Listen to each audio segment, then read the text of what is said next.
Columbia Broadcasting System and its affiliated stations present Orson Welles and the Mercury Theater on the air in The War of the Worlds by H.G. Wells.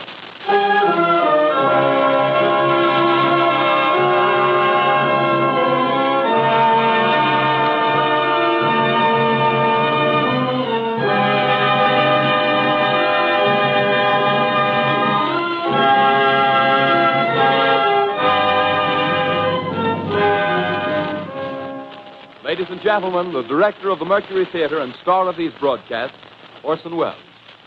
We know now that in the early years of the 20th century, this world was being watched closely by intelligences greater than man's, and yet as mortal as his own. We know now that as human beings busied themselves about their various concerns, they were scrutinized and studied, perhaps almost as narrowly as a man with a microscope might scrutinize the transient creatures that swarm and multiply in a drop of water. With infinite complacence, people went to and fro over the earth about their little affairs, serene in the assurance of their dominion over this small, spinning fragment of solar driftwood, which by chance or design, man has inherited out of the dark mystery of time and space. Yet across an immense ethereal gulf, minds that are to our minds as ours are to the beasts in the jungle, intellects vast, cool, and unsympathetic, regarded this earth with envious eyes and slowly and surely drew their plans against us. In the 39th year of the 20th century came the Great Disillusionment. Near the end of October, business was better. The war scare was over. More men were back at work. Sales were picking up. On this particular evening, October 30th, the Crosley service estimated that 32 million people were listening in on radios. For the next 24 hours, not much change in temperature. A slight atmospheric disturbance of undetermined origin is reported over Nova Scotia, causing a low-pressure area to move down rather rapidly over the northeastern states, bringing a forecast of rain accompanied by winds of light gale force. Maximum temperature 66, minimum 48. This weather report comes to you from the Government Weather Bureau. We take you now to the Meridian Room in the Hotel Park Plaza in downtown New York, where you will be entertained by the music of Raymond Raquello and his orchestra.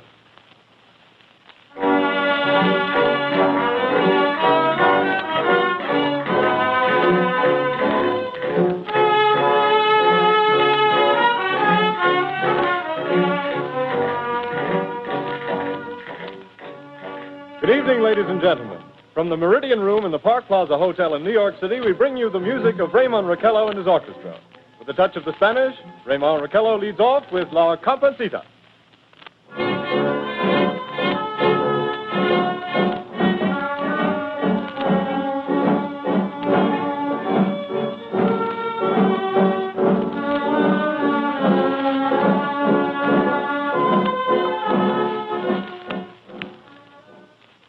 Ladies and gentlemen, we interrupt our program of dance music to bring you a special bulletin from the Intercontinental Radio News. At 20 minutes before 8 Central Time, Professor Farrell of the Mount Jennings Observatory, Chicago, Illinois, reports observing several explosions of incandescent gas occurring at regular intervals on the planet Mars. The spectroscope indicates the gas to be hydrogen and moving toward the Earth with enormous velocity. Professor Pearson of the observatory at Princeton confirms Farrell's observation and describes the phenomenon as, quote, like a jet of blue flame shot from a gun, unquote. We now return you to the music of Raymond Raquello, playing for you in the Meridian Room of the Park Plaza Hotel, situated in downtown New York.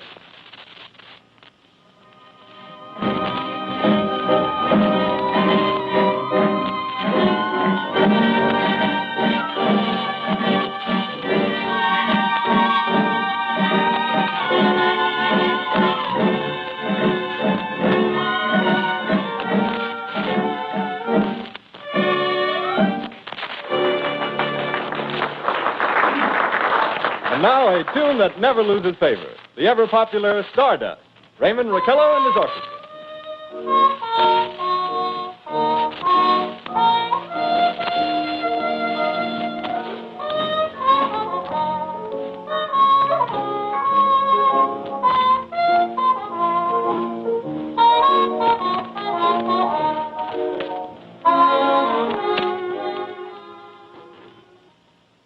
Ladies and gentlemen, following on the news given in our bulletin a moment ago, the Government Meteorological Bureau has requested the large observatories of the country to keep an astronomical watch on any further disturbances occurring on the planet Mars. Due to the unusual nature of this occurrence, we have arranged an interview with the noted astronomer, Professor Pearson, who will give us his views on this event. In a few moments, we will take you to the Princeton Observatory at Princeton, New Jersey. We return you until then to the music of Ramon Raquello and his orchestra.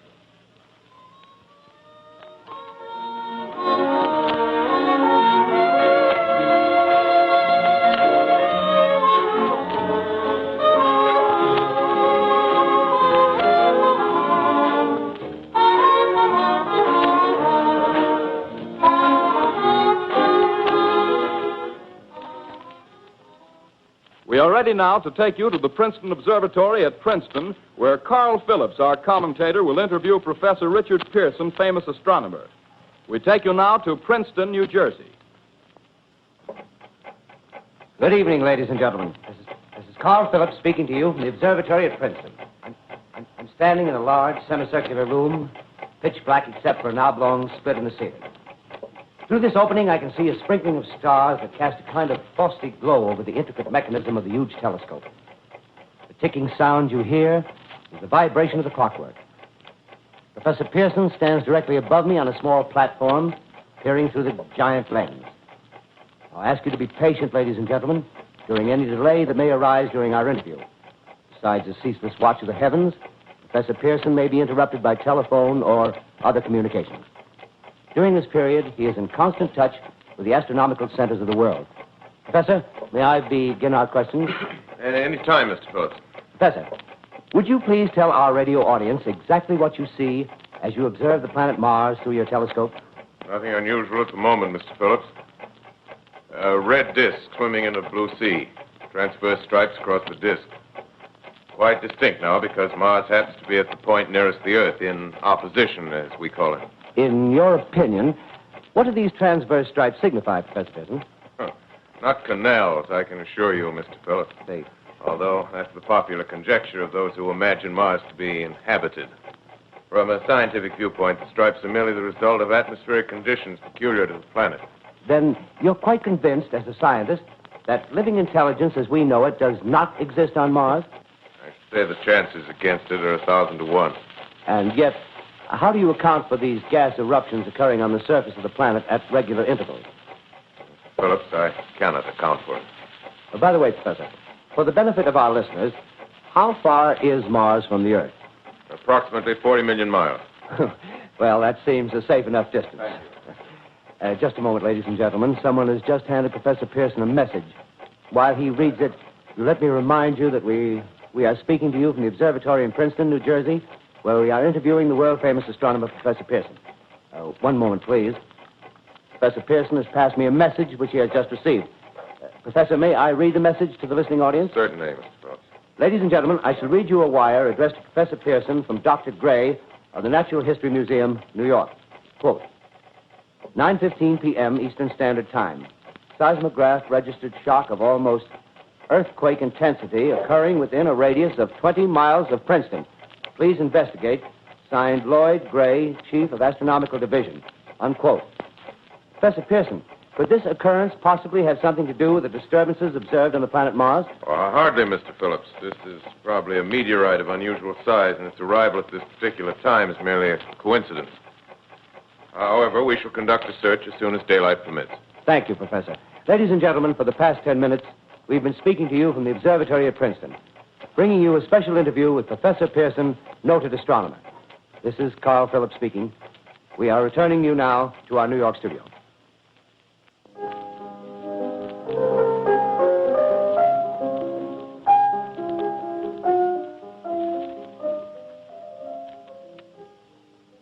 Ladies and gentlemen, here is the latest bulletin from the Intercontinental Radio News. Toronto, Canada. Professor Morse of Macmillan University reports observing a total of 3 explosions on the planet Mars between the hours of 7:45 p.m. and 9:20 p.m. Eastern Standard Time. This confirms earlier reports received from American observatories. Now, nearer home, comes a special bulletin from Trenton, New Jersey. It is reported that at 8:50 p.m., a huge flaming object, believed to be a meteorite, fell on a farm in the neighborhood of Grover's Mill, New Jersey, 22 miles from Trenton.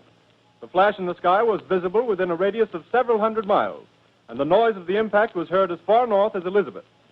We have dispatched a special mobile unit to the scene, and we'll have our commentator, Carl Phillips, give you a word picture of the scene as soon as he can reach there from Princeton.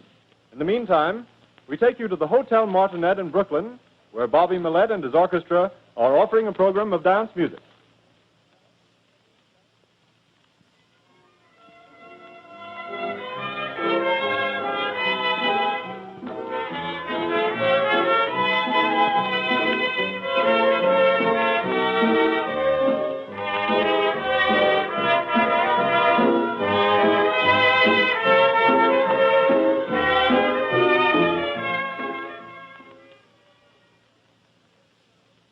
We take you now to Grover's Mill, New Jersey.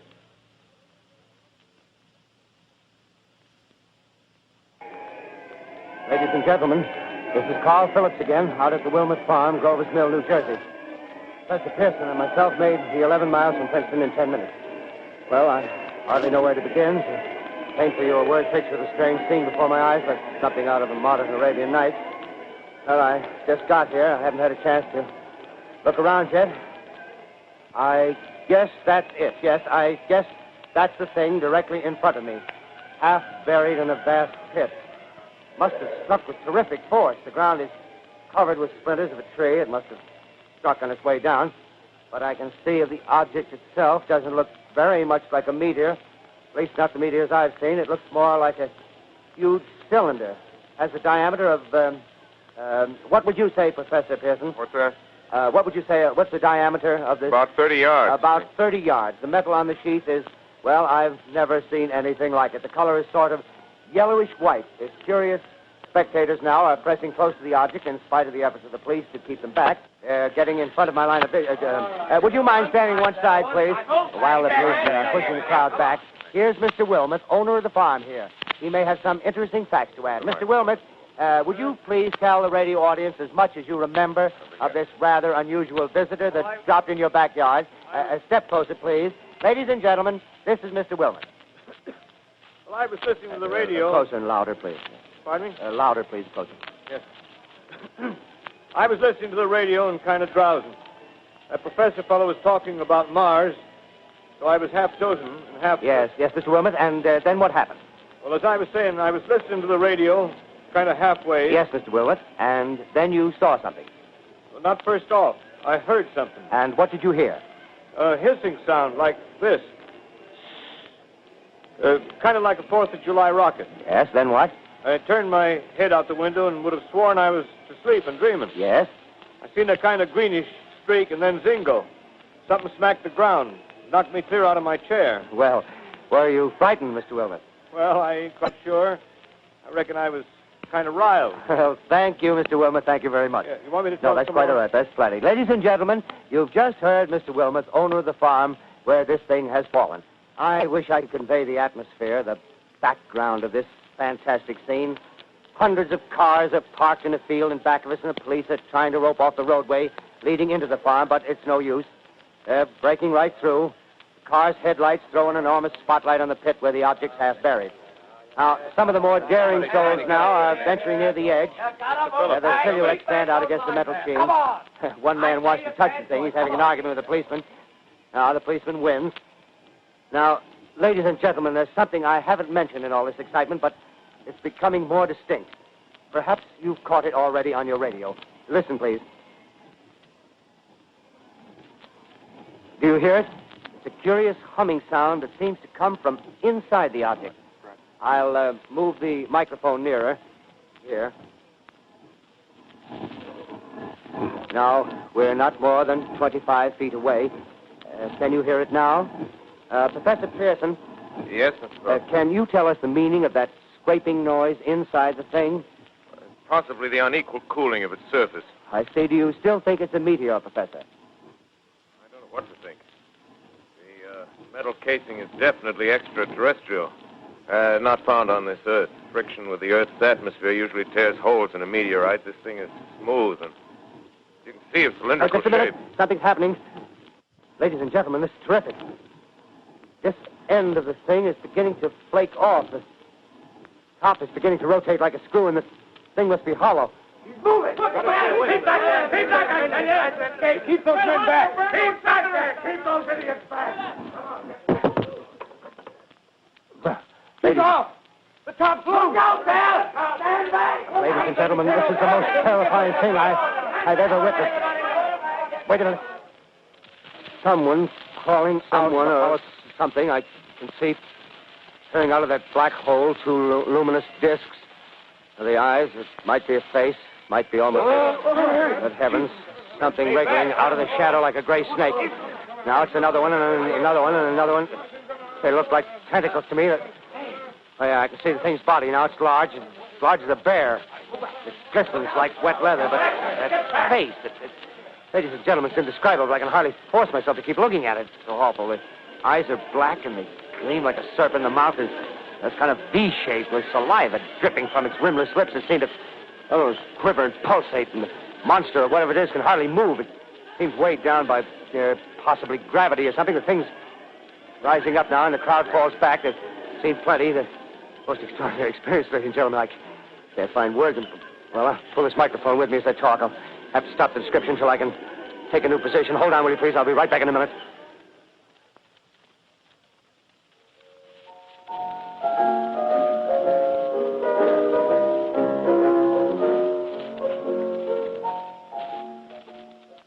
We are bringing you an eyewitness account of what's happening on the Wilmuth Farm, Grover's Mill, New Jersey.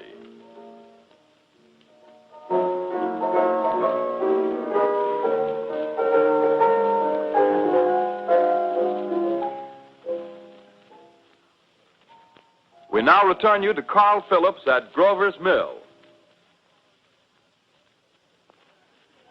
Ladies and gentlemen, am I on? Ladies and gentlemen, here I am, back of a stone wall that adjoins Mr. Wilmuth's garden. From here, I get a sweep of the whole scene. I'll give you every detail as long as I can talk and as long as I can see. More state police have arrived. They're drawing up a cordon in front of the pit. About 30 of them. No need to push the crowd back now. They're willing to keep their distance. The captain's conferring with someone. Can't quite see who. Oh, yes, I believe it's Professor Pearson. Yes, it is. Now they've parted, and the professor moves around one side, studying the object while the captain and two policemen advance with something in their hands. I can see it now. It's a white handkerchief tied to a pole. Flag of truce. If those creatures know what that means, what anything means. Wait a minute, something's happening. Humped shape is rising out of the pit. I can make out a small beam of light against a mirror. What's that? There's a jet of flame springing from the mirror, and it leaps right at the advancing men. It strikes them head on. Lord, they're turning into flames. Now the whole field's caught up by the woods, the barns, the gas tanks of the automobiles, spreading everywhere. It's coming this way now, about 20 yards to my right.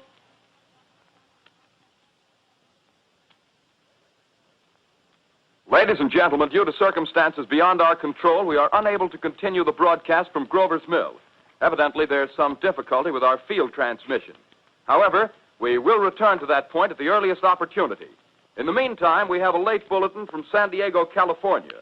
Professor Indelkoffer, speaking at a dinner of the California Astronomical Society, expressed the opinion that the explosions on Mars are undoubtedly nothing more than severe volcanic disturbances on the surface of the planet. We continue now with our piano interlude.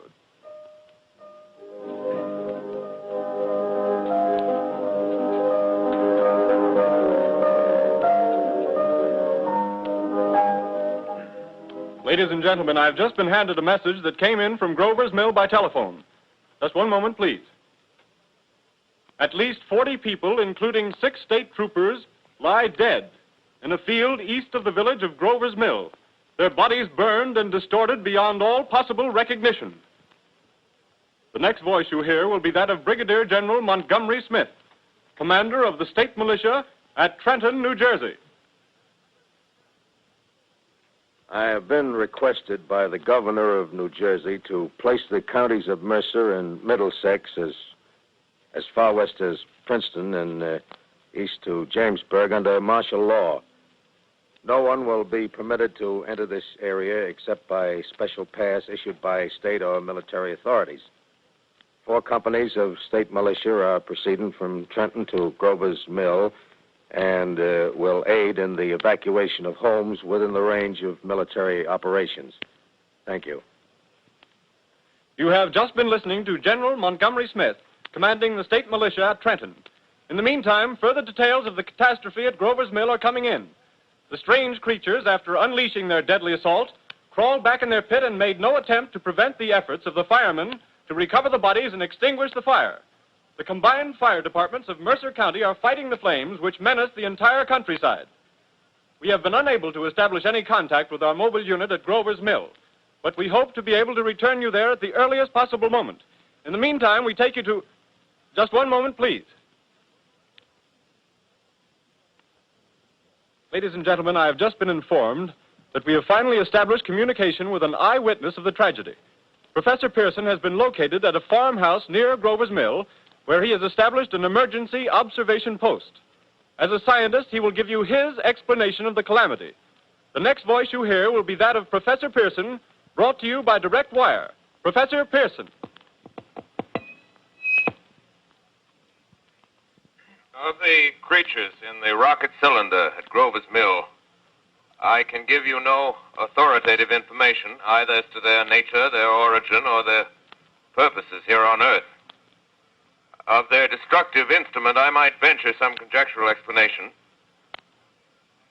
For want of a better term, I shall refer to the mysterious weapon as a heat ray. It's all too evident that these creatures have scientific knowledge far in advance of our own. It's my guess that in some way they are able to generate an intense heat in a chamber of practically absolute non-conductivity. This intense heat they project in a parallel beam against any object they choose by means of a polished parabolic mirror of unknown composition, much as the mirror of a lighthouse projects a beam of light. That is my conjecture of the origin of the heat ray. Thank you, Professor Pearson. Ladies and gentlemen, here is a bulletin from Trenton. It is a brief statement informing us that the charred body of Carl Phillips has been identified in a Trenton hospital. Now, here's another bulletin from Washington, D.C. The Office of the Director of the National Red Cross reports 10 units of Red Cross emergency workers have been assigned to the headquarters of the state militia, stationed outside of Grover's Mill, New Jersey. Here's a bulletin from State Police, Princeton Junction. The fires at Grover's Mill and vicinity are now under control. Scouts report all quiet in the pit, and there is no sign of life appearing from the mouth of the cylinder. Now, ladies and gentlemen, we have a special statement from Mr. Harry McDonald, Vice President in charge of operations. We have received a request from the state militia of Trenton to place at their disposal our entire broadcasting facilities. In view of the gravity of the situation, and believing that radio has a responsibility to serve in the public interest at all times, we are turning over our facilities to the state militia at Trenton. We take you now to the field headquarters of the state militia near Grover's Mill, New Jersey. This is Captain Lansing of the Signal Corps, attached to the state militia, now engaged in military operations in the vicinity of Grover's Mill. Situation arising from the reported presence of certain individuals of unidentified nature is now under complete control. The cylindrical object, which lies in a pit directly below our position, surrounded on all sides by 8 battalions of infantry, without heavy field pieces, but adequately armed with rifles and machine guns. All cause for alarm, if such cause ever existed, is now entirely unjustified. Things, whatever they are, do not even venture to poke their heads above the pit. I can see their hiding place plainly in the glare of the searchlights here. With all their reported resources, these creatures can scarcely stand up against heavy machine gun fire. Anyway, it's an interesting outing for the troops. I can make out their khaki uniforms crossing back and forth in front of the lights. Looks almost like a real war. There appears to be some slight smoke in the woods bordering the Millstone River, probably fire started by campers. Well, we ought to see some action soon. One of the companies is deploying on the left flank. A quick thrust and it'll all be over. Now, wait a minute. I see something on top of the cylinder. No, it's nothing but a shadow. Now the troops are on the edge of the Wilmot Farm. 7,000 armed men closing in on an old metal tube. A tub, rather. Well, wait, that wasn't a shadow. It's something moving. solid metal, kind of a shield-like affair rising up out of the cylinder. It's going higher and higher. What? It's standing on legs, actually rearing up on a sort of metal framework. Now it's reaching above the trees, and the searchlights are on it. Hold on.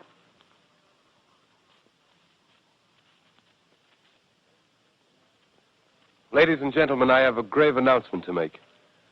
Incredible as it may seem, both the observations of science and the evidence of our eyes lead to the inescapable assumption that those strange beings who landed in the Jersey farmlands tonight are the vanguard of an invading army from the planet Mars. The battle which took place tonight at Grover Mills has ended in one of the most startling defeats ever suffered by an army in modern times. 7,000 men armed with rifles and machine guns pitted against a single fighting machine of the invaders from Mars. 120 known survivors. The rest strewn over the battle area from Grover's Mill to Plainsboro, crushed and trampled to death under the metal feet of the monster, or burned to cinders by its heat ray. The monster is now in control of the middle section of New Jersey and has effectively cut the state through its center. Communication lines are down from Pennsylvania to the Atlantic Ocean. Railroad tracks are torn and service from New York to Philadelphia discontinued, except routing some of the trains through Allerton and Phoenixville. Highways to the north, south, and west are clogged with frantic human traffic. Police and army reserves are unable to control the mad flight. By morning, the fugitives will have swelled Philadelphia, Camden, and Trenton, it is estimated, to twice their normal population. Martial law prevails throughout New Jersey and eastern Pennsylvania. At this time, we take you to Washington for a special broadcast on the national emergency. The Secretary of the Interior. Citizens of the nation, I shall not try to conceal the gravity of the situation that confronts the country, nor the concern of your government in protecting the lives and property of its people. However, I wish to impress upon you, private citizens and public officials, all of you, the urgent need of calm and resourceful action. Fortunately, this formidable enemy is still confined to a comparatively small area, and we may place our faith in the military forces to keep them there. In the meantime, placing our faith in God, we must continue the performance of our duties, each and every one of us, so that we may confront this destructive adversary with a nation united, courageous, and consecrated to the preservation of human supremacy on this earth. I thank you. You have just heard the Secretary of the Interior speaking from Washington. Bulletins too numerous to read are piling up in the studio here. We're informed that the central portion of New Jersey is blacked out from radio communication due to the effect of the heat ray upon power lines and electrical equipment. Here's a special bulletin, New York. Cables have been received from English, French, and German scientific bodies offering assistance. Astronomers report continued gas outbursts at regular intervals on the planet Mars. The majority voiced the opinion that the enemy will be reinforced by additional rocket machines. There have been several attempts made to locate Professor Pearson of Princeton, who has observed Martians at close range. It is feared he was lost in the recent battle. Langham Field, Virginia. Scouting planes report 3 Martian machines visible above treetops, moving north toward Somerville with population fleeing ahead of them.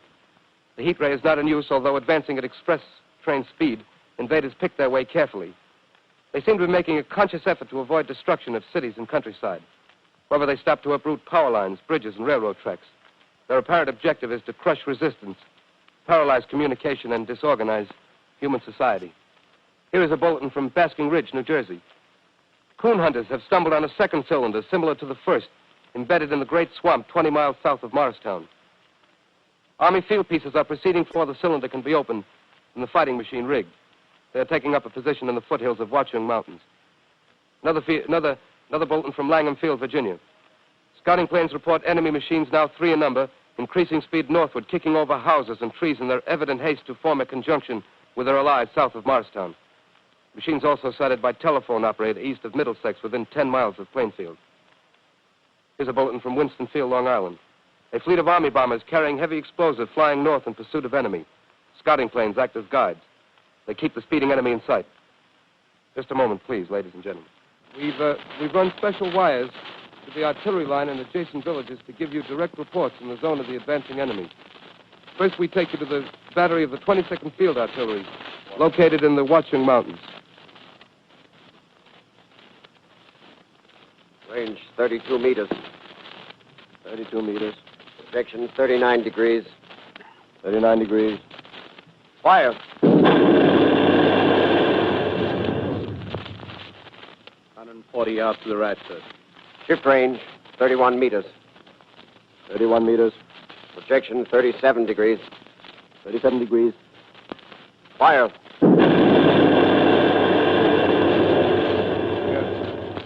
Hit, sir. Got the tripod of one of them. They're stopped. The others are trying to repair it. Quick, get the range. Shift 30 meters. 30 meters. Projection 27 degrees. 27 degrees. Fire.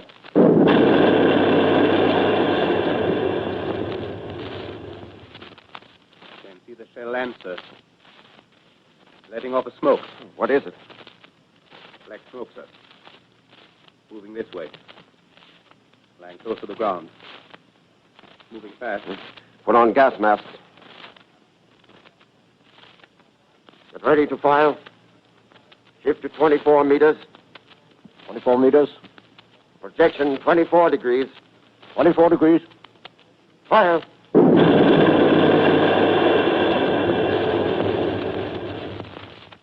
They can't see, sir. Smoke's coming nearer. Get the range. 23 meters. 23 meters. 23 meters. Projection 22 degrees. 22 degrees.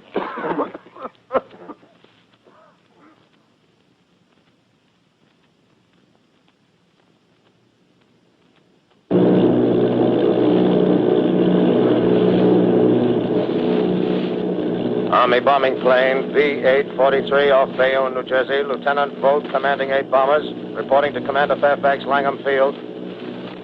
This is Vogt reporting to Commander Fairfax, Langham Field. Enemy tripod machines now in sight. Reinforced by 3 machines from the Morristown cylinder. 6 altogether. 1 machine partially crippled. Believed hit by shell from Army gun in Watchung Mountains. Guns now appear silent. A heavy black fog hanging close to the earth of extreme density, nature unknown. No sign of heat ray. Enemy now turns east, crossing Passaic River into the Jersey marshes. Another straddles the Pulaski Skyway. Evident objective is New York City. They're pushing down a high-tension power station.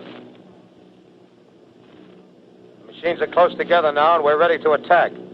Planes circling, ready to strike.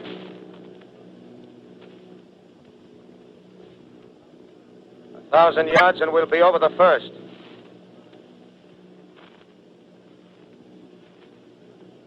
Eight 800 yards.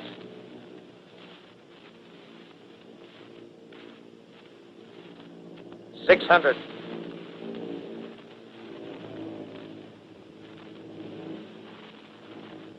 $400.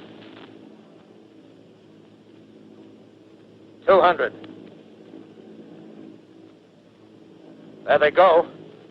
The giant arm raised. Green flash. They're spraying us with flame. 2,000 feet. Engines are giving out. No chance to release bombs. Only one thing left. Drop on them, plane and all. We're diving on the first one. Now the engine's gone. 8.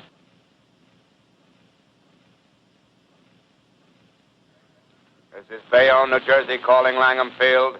This is Bayonne, New Jersey, calling Langham Field. Come in, please. This is Langham Field. Go ahead. 8 Army bombers in engagement with enemy tripod machines over Jersey Flats. Engines incapacitated by heat ray. All crashed. 1 enemy machine destroyed.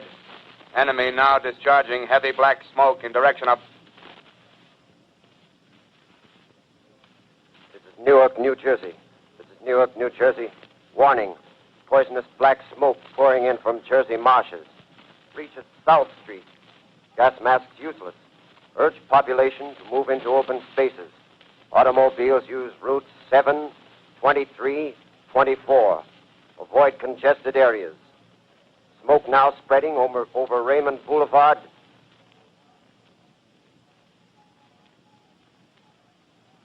X2L calling CQ, 2X2L calling CQ, 2X2L calling 8X3R. Come in, please.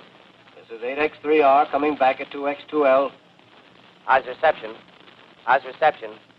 K, please. Where are you, 8X3R?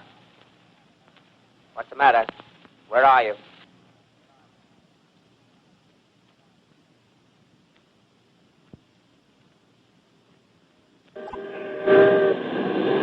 I'm speaking from the roof of Broadcasting Building. New York City. The bells you hear are ringing to warn the people to evacuate the city as Martians approach. Estimated in the last 2 hours, 3 million people have moved out along the roads to the north. Hutchison River Parkway is still kept open for motor traffic. Avoid bridges to Long Island, hopelessly jammed. All communication with Jersey Shore closed 10 minutes ago. No more defenses. Our army is wiped out. Artillery, Air Force, everything wiped out. This may be the last broadcast. We'll stay here to the end. People are holding service here below us in the cathedral. Now I look down the harbor, all manner of boats, overloaded with fleeing population pulling out from docks. Streets are all jammed. Noise and crowds like New Year's Eve in city.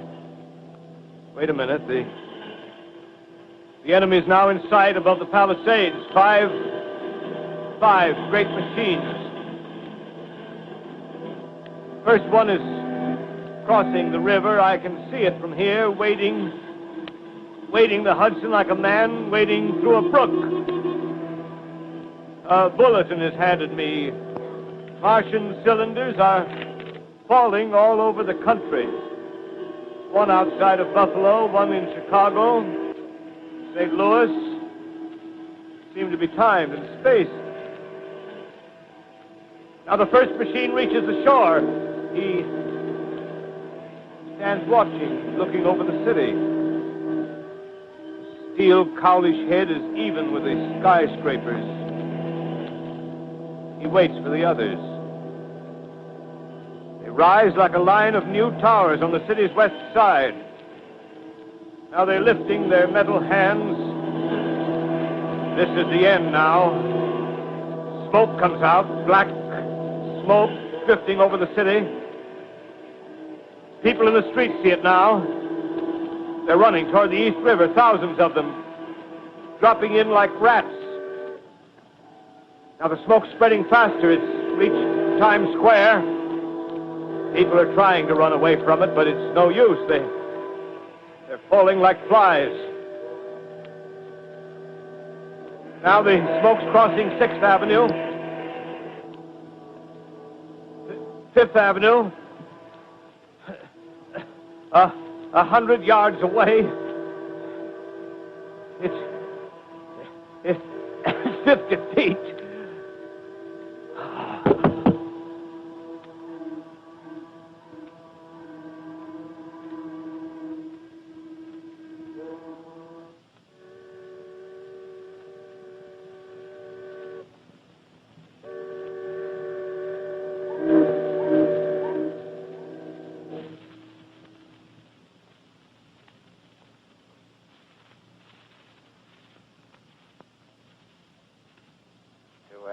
X2L calling CQ. 2X2L calling CQ. 2X2L calling CQ, New York. there anyone on the air? Isn't there anyone on the air? Isn't there anyone? 2X2L.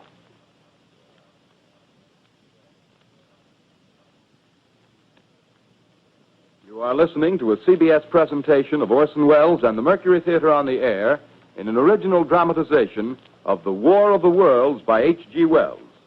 The performance will continue after a brief intermission. This is the Columbia Broadcasting System. The War of the Worlds by H.G. Wells, starring Orson Welles and the Mercury Theater on the Air.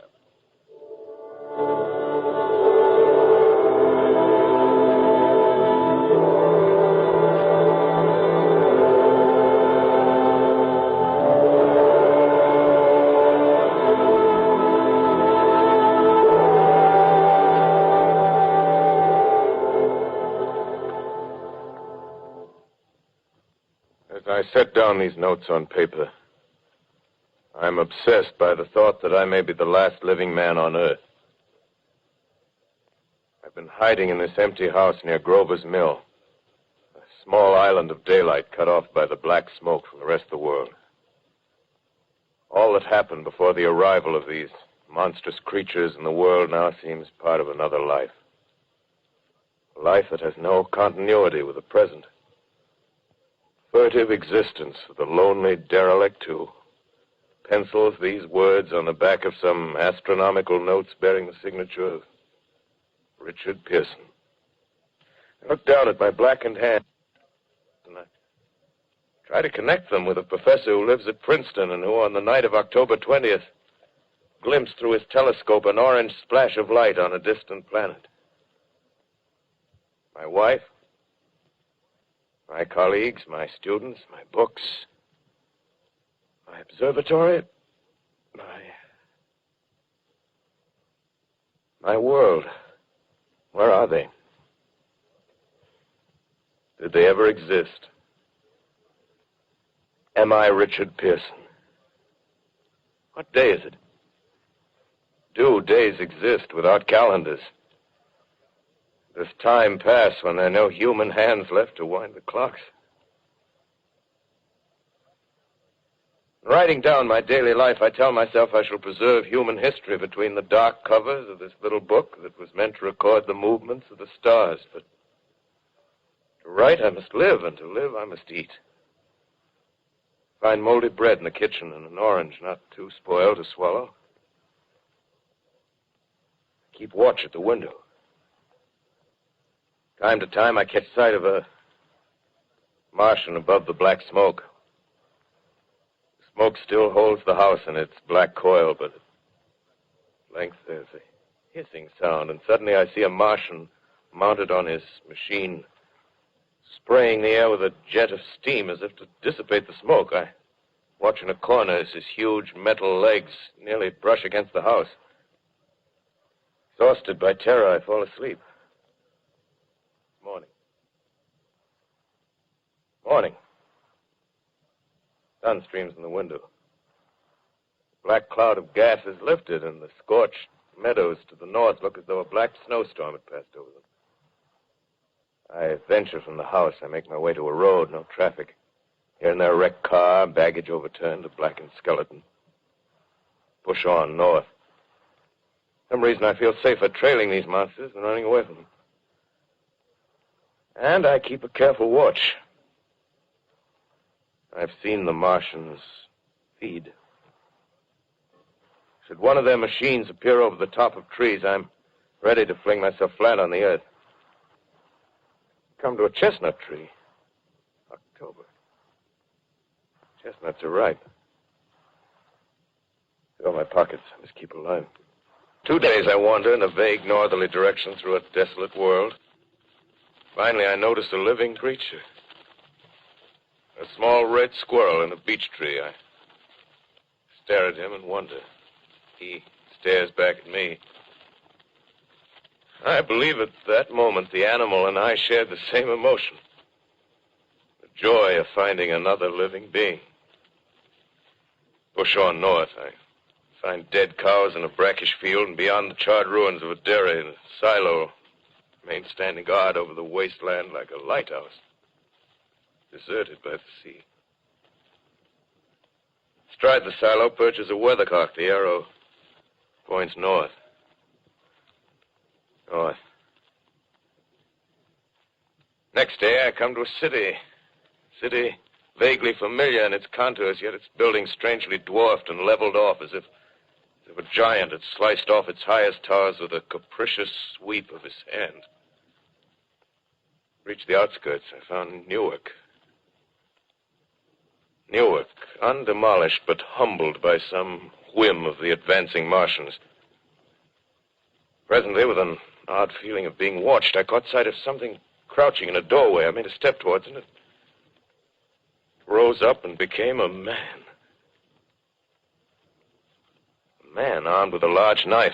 Stop! Where do you come from? I come from many places. A long time ago, from Princeton. Princeton, huh?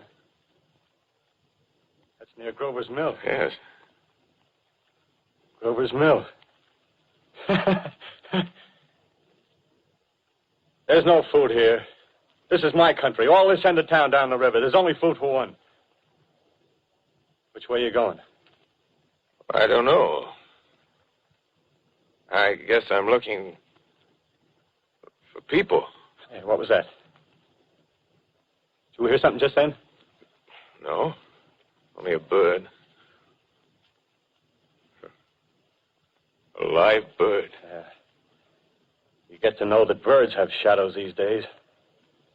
Say, we're in the open here. Let's crawl in this doorway here and talk. Have you seen any Martians? No. They're going over to New York. Night, the sky's alive with their lights, just as if people were still living in it. By daylight, you can't see them. 5 days ago, a couple of them carried something big across the flats from the airport. I think they're learning how to fly. Fly? Yeah, fly. Then it's all over with humanity. Stranger, there's still you and I. 2 of us left. Yeah. They got themselves in solid. They wrecked the greatest country in the world. Those green stars, they're probably falling somewhere every night. They've only lost one machine. There isn't anything to do. We're done. We're licked. Where were you? You're in a uniform. Yeah, what's left of it. I was in the militia. National Guard. That's good. There wasn't any war. Any more than there's war between men and ants. Yes, but we're eatable ants. I found that out. What'll they do to us? I thought it all out. Right now, we're caught as we're wanted. A Martian only has to go a few miles to get a crowd on the run. But they won't keep on doing that. They'll begin catching us systematic, like keeping the best and storing us in cages and things. They haven't begun on us yet. Not begun? Not begun. All that's happened so far is because we don't have sense enough to keep quiet. Bothering them with guns and such stuff and losing our heads and rushing off in crowds. No, instead of our rushing around blind, we got to fix ourselves up. Fix ourselves up according to the way things are now. Cities, nations, civilization, progress. Yes, but if that's so, what is there to live for? Well, there won't be any more concerts for 1,000,000 years or so, and no nice little dinners at restaurants. If it's amusement you're after, I guess the game's up. What is there left? Life, that's what. I want to live. Yeah, and so do you. We're not going to be exterminated. And I don't mean to be caught either. Tamed and fattened and bred like an ox. What are you going to do? I'm going on. Right under their feet. I got a plan. We men as men, we're finished. We don't know enough. We got to learn plenty before we got a chance. We've got to live and keep free while we learn, see? I've thought it all out, see? Well, tell me the rest. Well, it isn't all of us that are made for wild beasts. That's what it got to. That's what it got to be. That's why I watched you. Watched you. All those little office workers that used to live in these houses. They be no good. They haven't any stuff in them. They used to run. Run off to work. I've seen hundreds of them running to catch their commuter's train in the morning, afraid they'd get canned if they didn't. Running back at night, afraid they wouldn't be in time for dinner. Lives insured and a little invested in case of accidents. Yeah, and on Sundays, worried about the hereafter. Well, the Martians, they'll be a godsend for those guys. Nice roomy cages, good food, careful breeding, no worries. Yeah, after a week or so of chasing around the fields on empty stomachs, they'll come and be glad to be caught. You've thought it all out, haven't you? Sure, you bet I have. That isn't all. These Martians are going to make pets of some of them. Train them to do tricks. Who knows, get sentimental over the pet boy who grew up and had to be killed. Yeah, and some maybe, they'll train to hunt us. Oh, no, it's impossible. Human Yes, they will. There's men who do it gladly. If one of them ever comes after me, by... In the meantime, you and I and others like us, where are we to live when the Martians own the Earth? I got it all figured out. We'll live underground. I've been thinking about the sewers. Under New York, there are miles and miles of them. The main ones, they're big enough for anybody. Then there's cellars, vaults, underground storerooms, railway tunnels, subways. You begin to see, huh? We'll get a bunch of strong men together. No weaklings. That rubbish, out. As you meant me to go. All right. Give you a chance, didn't I? Won't quarrel about that. Go on. Well, we got to make safe places for us to stay in, see? Get all the books we can. Science books. That's where men like you come in, see? We raid the museums. We'll even spy on the Martians. May not be so much we have to learn before... Listen. Just imagine this. 4 or 5 of their own fighting machines suddenly start off. Heat rays right and left. Not a Martian in them. Not a Martian in them, see? But men. Men who've learned the way how. May even be in our time. Gee.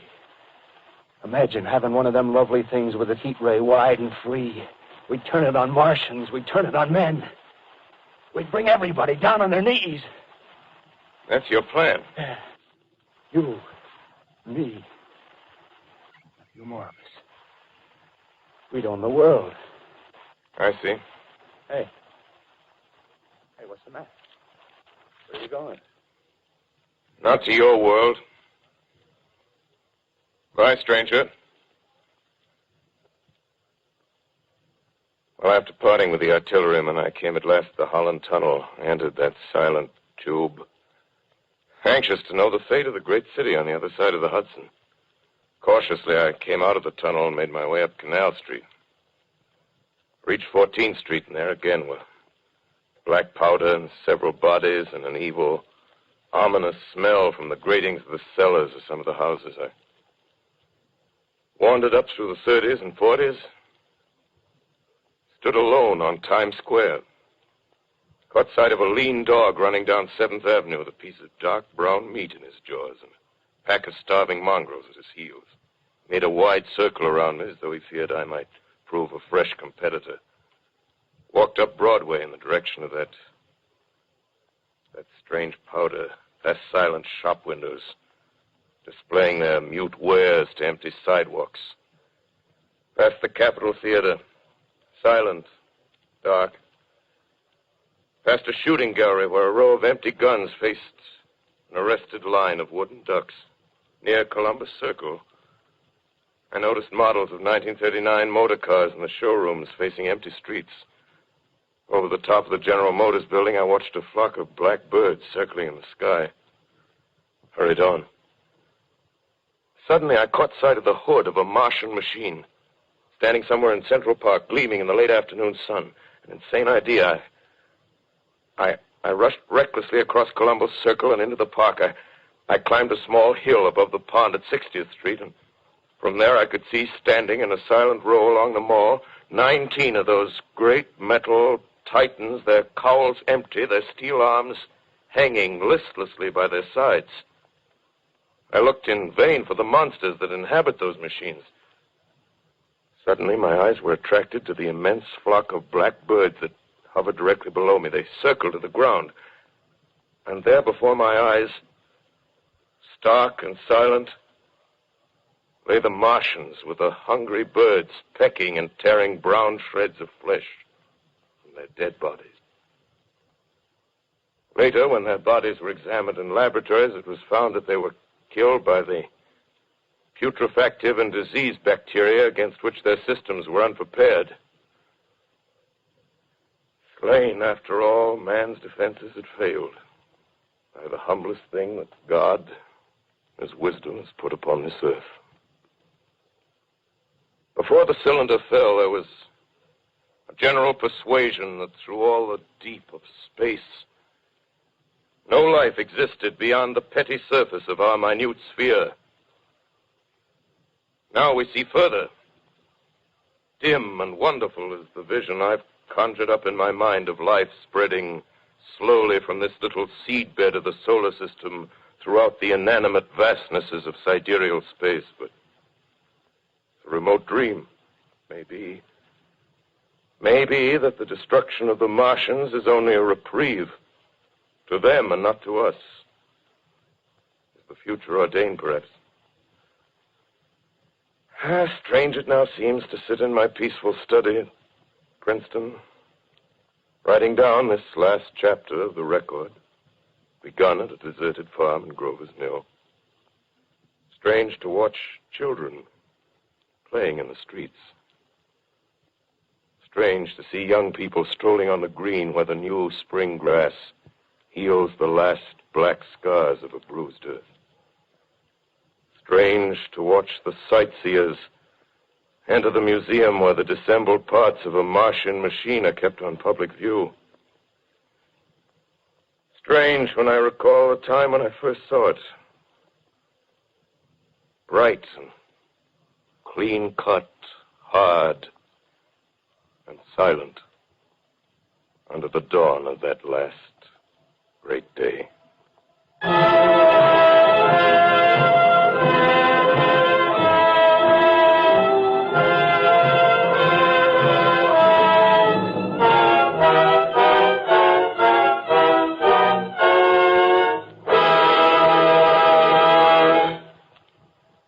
This is Orson Welles, ladies and gentlemen, out of character, to assure you that the War of the Worlds has no further significance than as the holiday offering it was intended to be.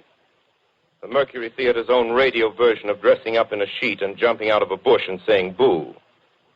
Starting now, we couldn't soap all your windows and steal all your garden gates by tomorrow night, so we did the best next thing.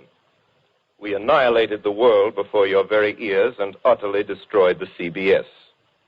You will be relieved, I hope, to learn that we didn't mean it and that both institutions are still open for business.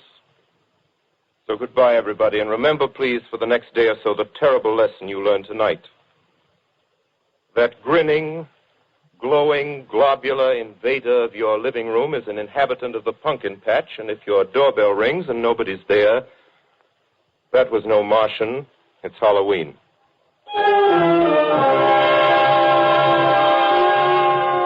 Tonight, the Columbia Broadcasting System and its affiliated stations coast to coast has brought you The War of the World by H.G. Wells, the 17th in its weekly series of dramatic broadcasts featuring Orson Welles and the Mercury Theater on the air. Next week, we present a dramatization of 3 famous short stories. This is the Columbia Broadcasting System.